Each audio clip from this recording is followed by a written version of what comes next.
तर आज आपण पाहणार आहोत हे समीकरण. हे समीकरण कशाचे आहे तर हे समीकरण आहे बैजिक राशी, बरोबर की नाही.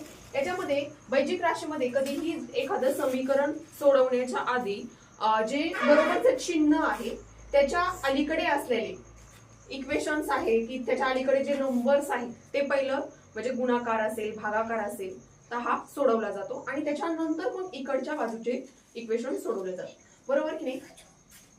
मग आता आपण हे इक्वेशन कशा प्रकारे सोडवू शकतो. हा 7n as it is equation जशाला तसं लिहिणार. आपल्याला काय सांगितलंय n ची व्हॅल्यू फाइंड करायला सांगितलेली आहे, बरोबर की नाही. मग n हा इकडेच राहणार आणि 17 हा n च्या समोर होता, हा इकडे त्याची पोझिशन चेंज करताना तो कशामध्ये जाणार आहे डिव्हिजन मध्ये जाणार. आता 17 च्या टेबल मध्ये 102 येतो का, येतो. कितव्या नंबरवर 6 नंबरवर.